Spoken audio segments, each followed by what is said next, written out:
Bienvenidos al 60º episodio de Lejano Este.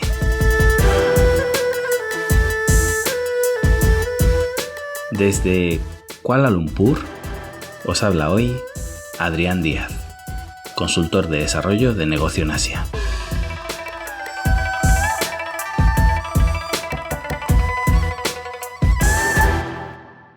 Sigue siendo imposible hablar de otra cosa fuera del monotema. La verdad es que tengo un montón de contenidos guardados. Justo le decía hace unos días a Fina, una oyente del programa que siempre comenta los podcasts y envía preguntas y sugerencias, y me estaba proponiendo un tema para un episodio, y le decía que cuento con más de 100 podcasts planeados, empezados, con ideas en el borrador.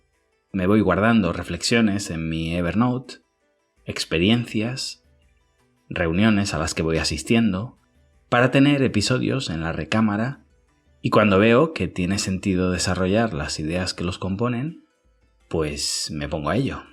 Y eso le decía, que ponía su sugerencia en cola, pero tengo ya mucho acumulado.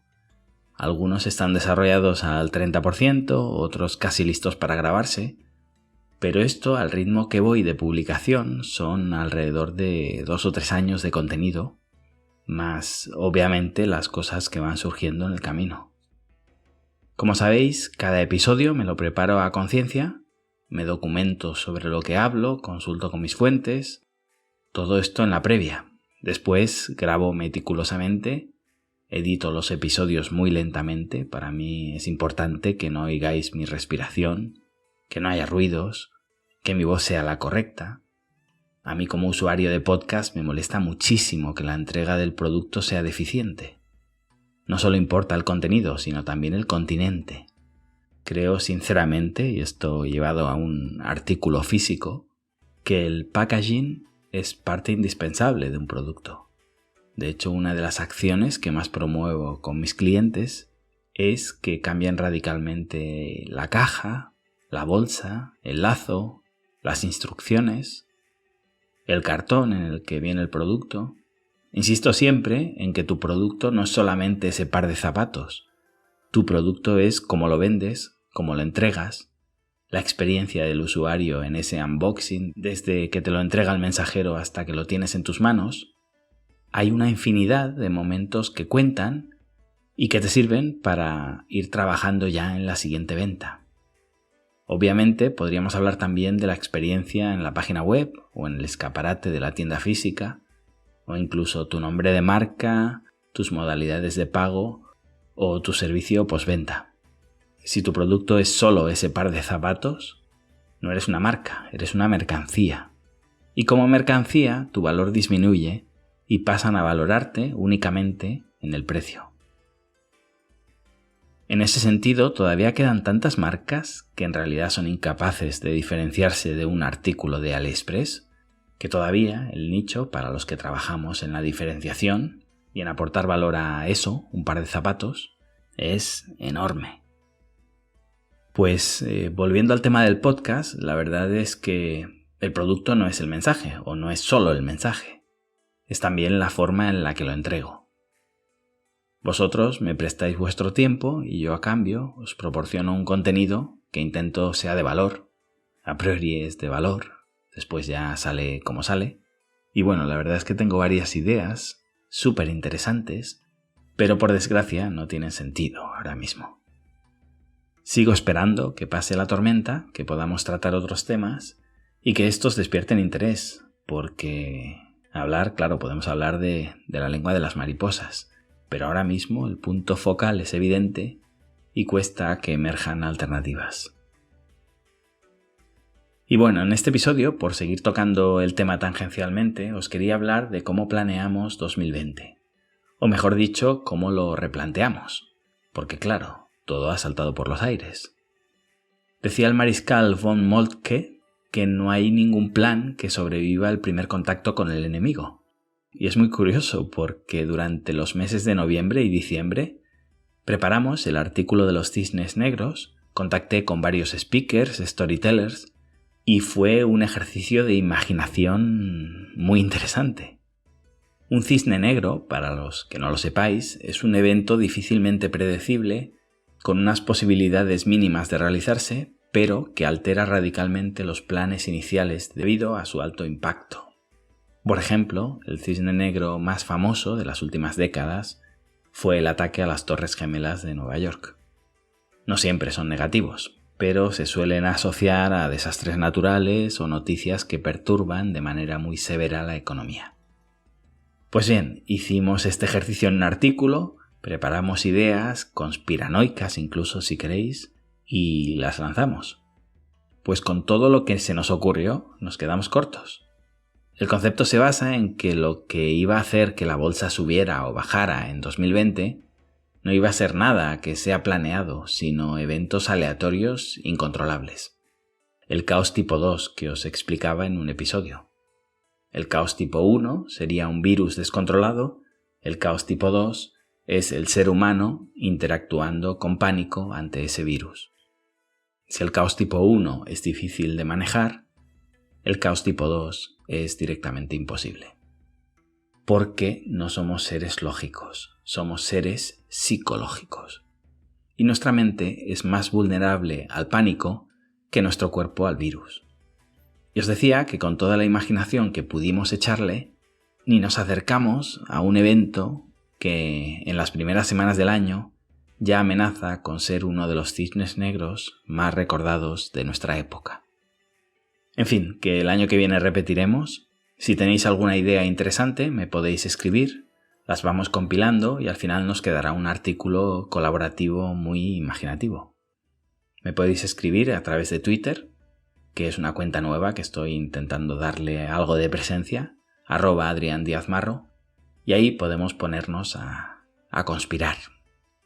Que por cierto, en Twitter escribí el otro día que ahora que hemos vaciado de mascarillas Europa y hemos llenado China, y claro, se habían acabado las oportunidades de negocio, por suerte hemos movido el pánico de un continente a otro y ahora nos ofrecen mascarillas en China, nos piden mascarillas en Europa y vuelta a empezar.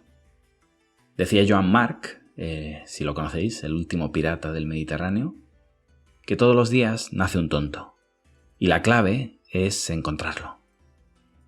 Pues alguien muy listo está haciendo mucho dinero transportando máscaras y pánicos.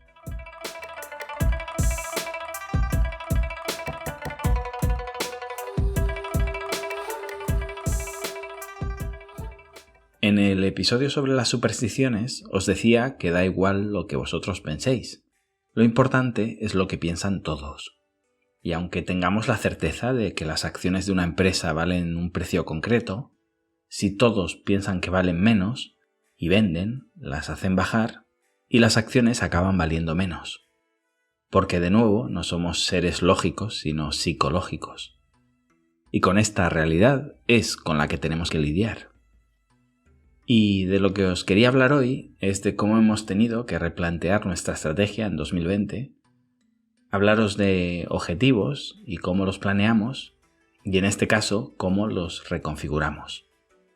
Estoy en Kuala Lumpur por unas conferencias y aprovecho para reunirme con empresarios locales, visitar clientes, y bueno, los que me conocéis sabéis que paso mis inviernos en el sureste asiático. De hecho, hablando de metas, a nivel personal, que también tengo mis objetivos mensuales y anuales, me puse un objetivo para 2020 y era que quiero una vida con cocos. Perdonad que entre tanto a nivel personal, pero muchas veces planear metas no es una hoja de Excel complicadísima, sino abrir una nota y empezar a volcar ideas de la manera más simple. Los viajes que queréis realizar, si os queréis apuntar a un gimnasio, esa sí requiere una planificación más estricta para que no se nos quede en el tintero. No sé, alguien puede tener una estrategia para incrementar su sueldo o para pasar más tiempo con su familia, embarazarse, empezar a ahorrar para un objetivo concreto, lo que sea. Yo tengo mis notas y con alarmas para irme auditando y después tengo una serie de accountability partners con los que reviso cómo voy, cuento con un mentor que de alguna forma audita mis objetivos empresariales y tengo un grupo de mastermind en Shanghai. Somos 8 CEOs que nos reunimos cada mes durante todo un día, nos encerramos sin móviles y sin conexión a internet, nos auditamos, nos damos soporte, etc. es algo que cuando empiezas no puedes dejar, porque al final te encuentras que tienes a 8 cerebros pendientes de tu negocio y tú a la vez estás pendiente del de los demás, de lo cual aprendes muchísimo y bueno, llegas a un nivel que esté donde esté del mundo, cuando llega la fecha me cojo un avión y me vuelvo a Shanghai para atender a la sesión, aunque tenga que coger otro vuelo de vuelta al acabar. De hecho es algo que en su día propondré aquí en el lejano oeste para organizar un mastermind presencial y poder tener esas sesiones mensuales con los que estéis interesados y queráis que os proporcione esa auditoría mensual. Si os interesa el tema, me escribís también y lo amplío. El caso es que, después hablaré de mis objetivos empresariales. Os decía, metiéndome mucho en mi vida personal, que tengo mis objetivos propios, ¿no? Objetivos personales. Visitar a mis padres 6 semanas al año, leer un libro nuevo cada semana, hacer ejercicio 20 días al mes. Tengo otros objetivos donde me obligo mensualmente a hacer algo que me saque radicalmente de mi zona de confort. Y por si no fuera suficiente, me voy colocando más y más metas. Este que os decía antes, una vida con cocos, es algo gracioso que implementé desde finales del año pasado para obligarme a pasar ciertos meses al año en latitudes tropicales más allá del invierno. Pero como lo planteé así de forma graciosa y no fui estricto en el objetivo final, es muy importante cuando configuramos estos objetivos, mi mente ha conseguido autoestafarse para cumplir los objetivos y estoy comiéndome un coco cada día en China. Porque el nivel de las apps de la entrega a domicilio es tan alto que me encuentre donde me encuentre, puedo pedir un coco por $1 o $1.50 al día y lo tengo en casa en 15 minutos. A veces son locales, de la isla de Hainan, pero a veces son importados y curiosamente la disponibilidad y el precio son mejores en China que en Tailandia o en Camboya, que es de donde vienen. Así que, seguí jugando porque lo fácil sería decir pasar X días en tal país. Pero yo quería un objetivo más creativo, que además me permita jugar y maniobrar porque las metas me las pongo para cumplirlas. Son objetivos SMART, ya sabéis, específicos, medibles y todo eso. Y evolucioné a quiero una vida sin calcetines, que es algo simbólico, pero encierra detrás viajar con una maleta de mano porque escojo destinos con un clima similar. Me han perdido demasiadas maletas y cada vez intento optimizarlas más para no tener que facturarlas en el avión. Y a la vez, llevándome mi oficina conmigo para periodos largos, requiero una organización más eficiente.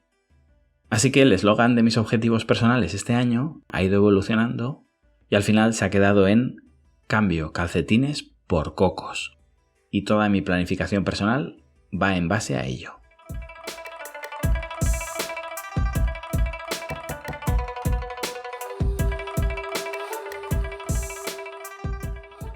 Con respecto a nuestros objetivos de empresa, esto si queréis lo desarrollaré, pero resumiéndolo, planeamos el año en función del calendario chino, y esto tiene algunos inconvenientes pero muchísimas ventajas.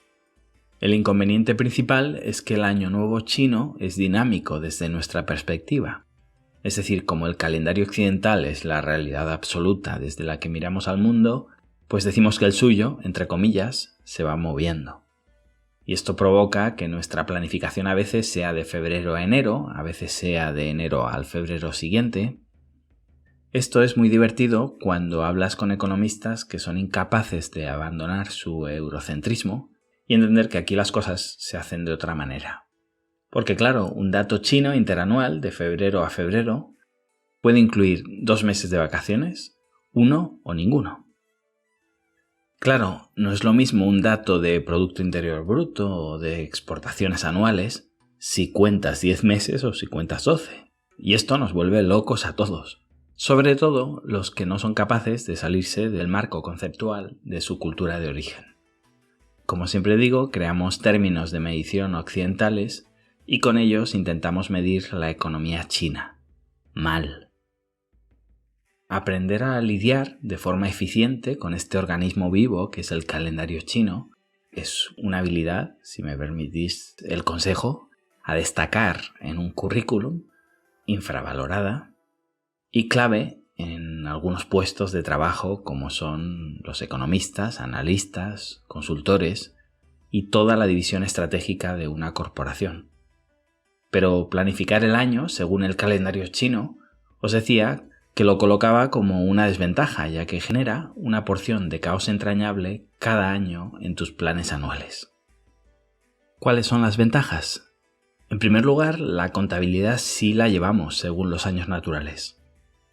¿Cómo una empresa puede planificar el año siguiente en diciembre si todavía no conoce los resultados finales de ese año?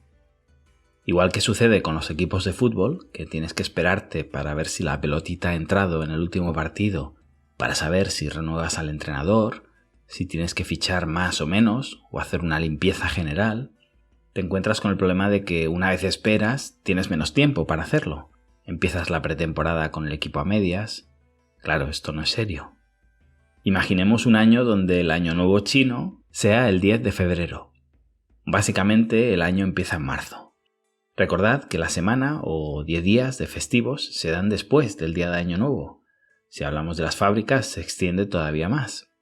La idea es que la planificación del año la haríamos durante el mes de enero, con todos los datos certeros que te da una contabilidad cerrada, dejándolo todo concretado para parar durante los festivos chinos y a medida que nos vamos reincorporando, cada miembro del equipo tiene muy claros los objetivos y no requiere de asistencia para ponerse en marcha.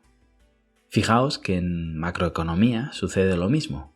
Empezamos enero o febrero y aún no sabemos cómo acabó el PIB el año pasado, los datos finales de deuda, etc.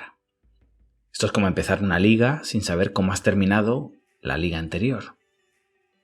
En una de mis sesiones de coaching invitamos a un experto que nos hacía muchas analogías deportivas que voy incorporando a mi forma de gestionar mis empresas y de asesorar a mis clientes.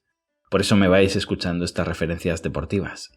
Nos decía: el marcador de un deporte, del que sea, está permanentemente visible. Cambia en vivo. ¿Te imaginas una carrera de Fórmula 1 donde no supieras el ganador hasta dentro de 3 meses? Así es como gestionáis vuestras empresas. Poned una pantalla gigante en la oficina o un dashboard en el ordenador. Para los que trabajáis en remoto, tened claros los números claves, las KPIs. Si podéis medir más cosas mejor, pero como mínimo el marcador. Tenéis que saber todos los segundos de vuestra vida cómo vais. Celebrar cada canasta, pedir tiempos muertos cada vez que nos destrozan la defensa. Solo intervenimos en lo que medimos. Lo demás es conducir a oscuras, rezando, para que la carretera siga siendo recta. Pues bien, si a largo plazo el objetivo es ver los indicadores clave, live, en vivo, durante todo el tiempo, lo mínimo, la conclusión a la que llegamos hace muchos años, es que nos es imposible planificar los datos en diciembre, a principios, para que no se nos junte con la Navidad, sin tener los datos de ese año. Y es cierto que podríamos hacer contabilidades de noviembre a noviembre y tener esa reunión en diciembre, es una solución. También hacer lo que hacemos, tener la reunión en enero, aunque no existiera Año Nuevo chino. Pero no es lo mismo. El año fiscal te obliga a cerrar contabilidades, no es algo que puedas no hacer, sabes seguro que en enero tienes los datos. Por otro lado, el Año Nuevo chino lo tenemos muy interiorizado cuando tienes oficina en Asia. No es algo voluntario o pactado, es el evento más importante del año. Viene unido a pagas extraordinarias, el hongbao, las vacaciones, etc. Lo más parecido que hay en Occidente serían los años escolares. El año empieza en septiembre, que es cuando acaban las vacaciones, el calor. No es algo que tengas que pactar en cada caso, que sea cambiante, que puedas obviar un año. Está completamente interiorizado en nuestras vidas. En nuestro caso, el año natural no nos afecta más que para el cierre contable. Y toda nuestra planificación anual, finalización de envíos de mercancía, equipos, vacaciones, etc., está esencialmente basada en la fecha de Año Nuevo chino, que además, al ser cambiante, requiere una planificación proactiva cada año. Todo esto que os estoy contando tiene algunas excepciones. Por ejemplo, las deudas en China se pagan en enero, porque obviamente los chinos funcionan con su calendario. Cuando se necesita el dinero es en el momento que se vuelve a casa, además es cuando se desaparece, muchas veces para no volver. porque las migraciones no siempre se sostienen de un año para otro y nadie se fía de cobrar a la vuelta de las vacaciones. Claro, si estamos diciendo que cerramos la contabilidad en diciembre y algunos pagos se finiquitan en enero, esto rompe las virtudes del sistema que os estoy contando. Pues bien, en nuestro caso no sufrimos esos pagos, no prestamos ni pedimos prestado y prácticamente no nos afecta. Otra ventaja interesante en nuestro caso es que habitualmente durante el Año Nuevo chino los occidentales abandonan China. Esto sucede porque el país colapsa y más allá de la curiosidad que tienes algún año por asistir a las celebraciones de alguna región concreta, cuando sucede como a mí, que has pasado más veces el Año Nuevo en China de lo que tu amor por esta cultura te reclama, lo que haces es huir despavorido sin mirar atrás.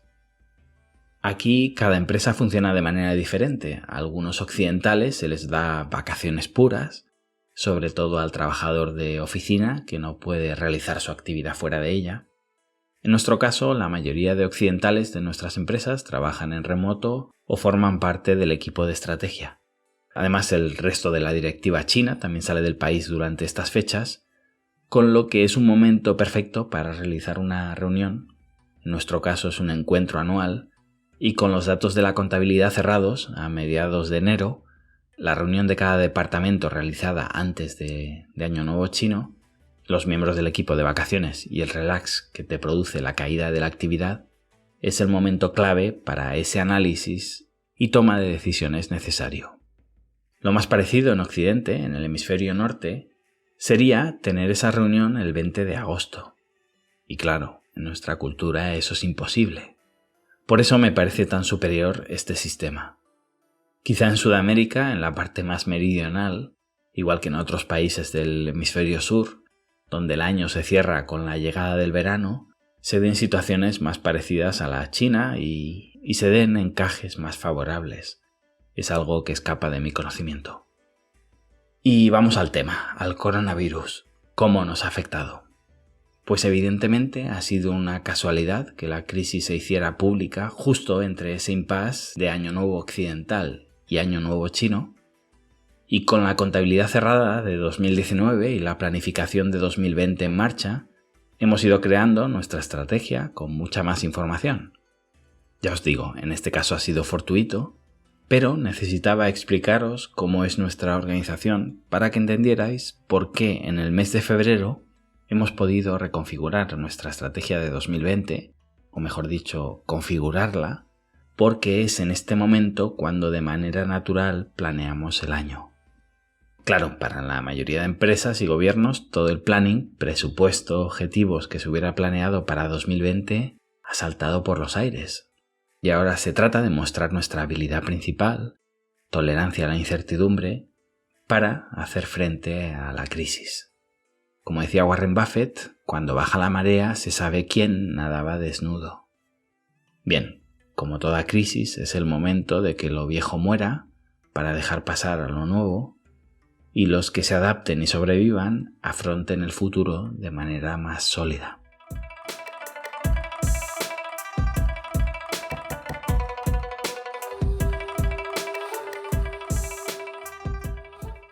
¿Qué más hemos tenido que replanificar?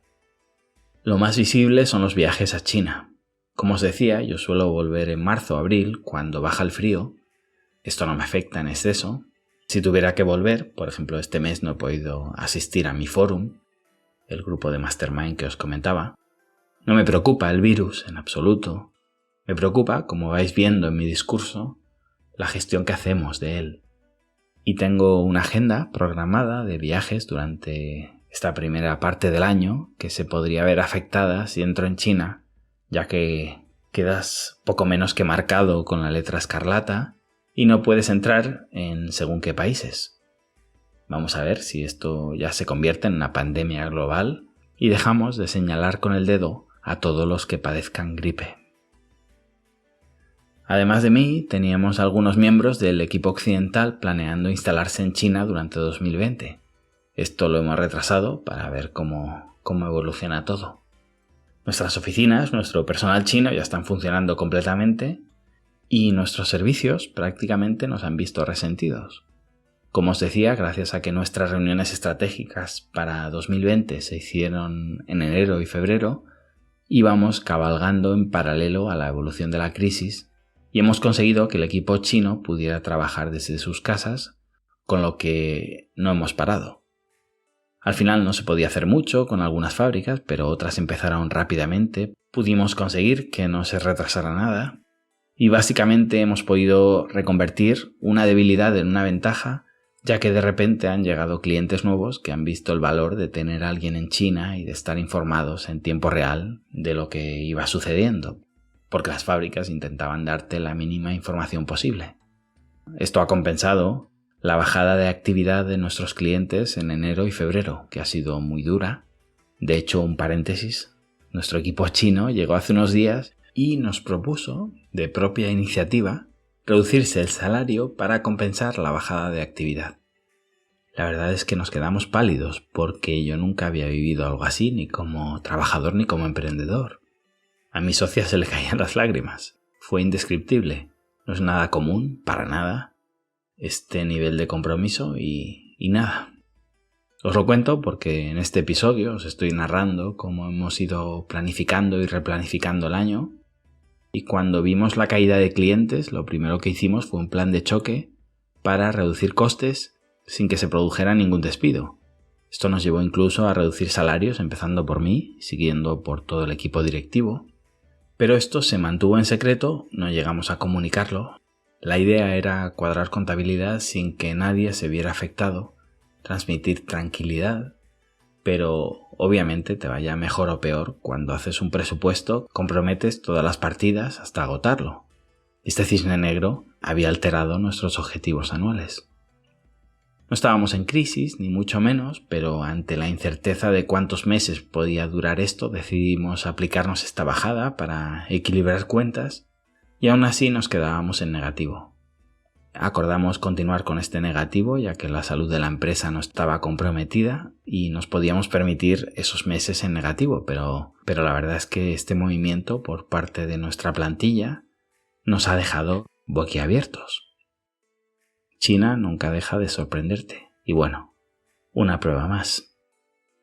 Evidentemente esto es temporal, este gesto no se lo vamos a perdonar en positivo, se les va a pagar y bueno, al final lo que están haciendo es dándole un respiro a la empresa y cuando todo se estabilice, pues aunque ellos piensan que es algo a fondo perdido, se les va a devolver.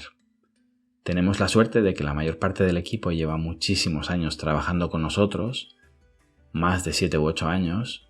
Esto es algo muy poco común en China. En un futuro episodio explicaré por qué, pero me parecía interesante para los que todavía piensan que en este país hay explotación, porque este gesto jamás podría haber salido de nosotros, top-down.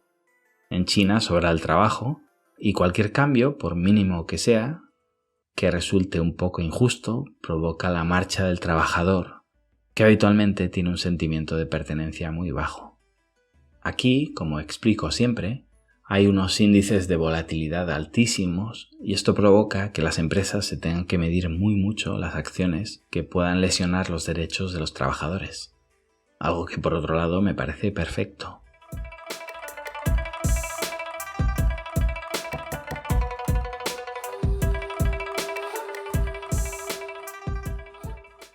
Siempre explico en conferencias de emprendimiento que en un negocio tradicional hay 3 grandes partidas de gastos: local, empleados e impuestos. Ya he hablado del gesto que ha realizado nuestro equipo en China y en las otras 2 grandes partidas no se han quedado tampoco parados. El gobierno chino se está moviendo para crear exenciones a diferentes impuestos que en algunos casos aplican incluso de manera retroactiva. Por otro lado, ha sido común y relativamente sencillo renegociar también descuentos en los pagos de los alquileres. Al final las empresas están intentando mitigar ese segundo mes de vacaciones imprevisto. Pensad lo que supone para una empresa, por ejemplo española, el mes de agosto, que además vienes de pagar una paga extra en julio, te pasas todo agosto sin producir y pagando salarios. Imaginad que de repente en septiembre volvemos a tener otro agosto. Otro mes de vacaciones y en los siguientes meses no tienes claro si va a seguir igual. obviamente no hay empresa en el planeta que resista ni esta inactividad ni esta incertidumbre, con lo que estamos todos reinventándonos para capear el temporal y volver a la normalidad. En cualquier caso, es fácil negociar estos descuentos e incluso meses de alquiler gratuitos, retrasos en los pagos de los alquileres. Lo estamos solicitando también para los clientes a los que les gestionamos oficina o fábrica, y en todos los casos hemos conseguido mejoras, hasta 3 meses de carencia de alquiler y hasta 6 meses de retraso en el pago, que no solucionan nada, pero ayuda mucho a tomar decisiones de empresa racionales en lugar de emocionales. Con respecto a nuestra empresa de consultoría para implantación en China, se ha visto más afectada ya que ha caído el consumo interior. La venta mayorista, la producción, si vamos hacia atrás en toda la cadena de valor, todo se ve afectado. El consumo se reduce al mínimo y sí que es cierto que pese a estar muy endeudado el país, las familias chinas están estadísticamente entre las más ahorradoras del mundo y ahora mismo estamos tirando de ese ahorro para consumir. Pero bueno, los proyectos, las ferias a las que íbamos a asistir, todo se ve afectado. Y bueno, la tercera pata de mi trabajo, los proyectos con el gobierno chino están parados. Ahora mismo no tengo prácticamente actividad en lo que es la ruta de la seda y el Made in China 2025. No están cancelados, ni mucho menos. Hay monotema también en China, pero la sensación, las directivas, lo que se oye es que la inyección por parte del gobierno para paliar los presumiblemente malos números de 2020 va a ser brutal, con lo que todos los proyectos se van a potenciar. El gobierno central ha pasado de sospechar de los gobiernos locales y su endeudamiento masivo a pedir que se inyecte dinero en la economía, y esto va a provocar seguro un reflote, burbujístico si queréis, pero bueno, pateando el balón hacia adelante se pretende solucionar el hoy y ya veremos qué pasa mañana. Fijaos que durante todo el episodio no hablo de medicina ni de epidemias, sino de economía, que es en definitiva la ciencia que estudia cómo gestionar recursos limitados para satisfacer necesidades humanas ilimitadas. Al final lo que nos afecta no es el virus, ni siquiera el pánico más o menos infundado que provoca el virus. Lo que nos afecta son las expectativas. Ninguna aerolínea ha cancelado un vuelo por el virus o por el pánico. Lo cancelan ante la expectativa de una bajada de ventas, la expectativa de tener una crisis dentro de un avión que afecta a su imagen, etc. La bolsa no cae por el virus o por un pánico bursátil. Cae por una expectativa de un posible pánico bursátil. Y no cae más porque hay quien a cierto precio compra.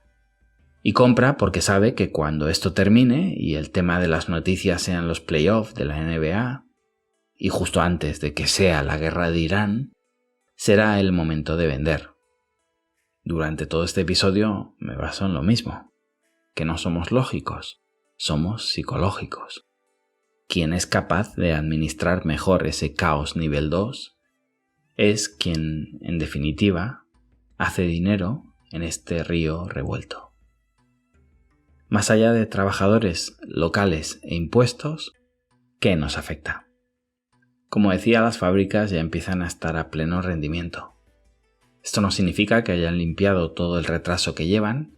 Si habitualmente tardan en estabilizarse después de Año Nuevo Chino, esta vez habiendo parado 2 meses y con pequeñas carencias de logística, aprovisionamiento, etc., aunque estén a pleno rendimiento, tardaremos todavía en recolocarnos.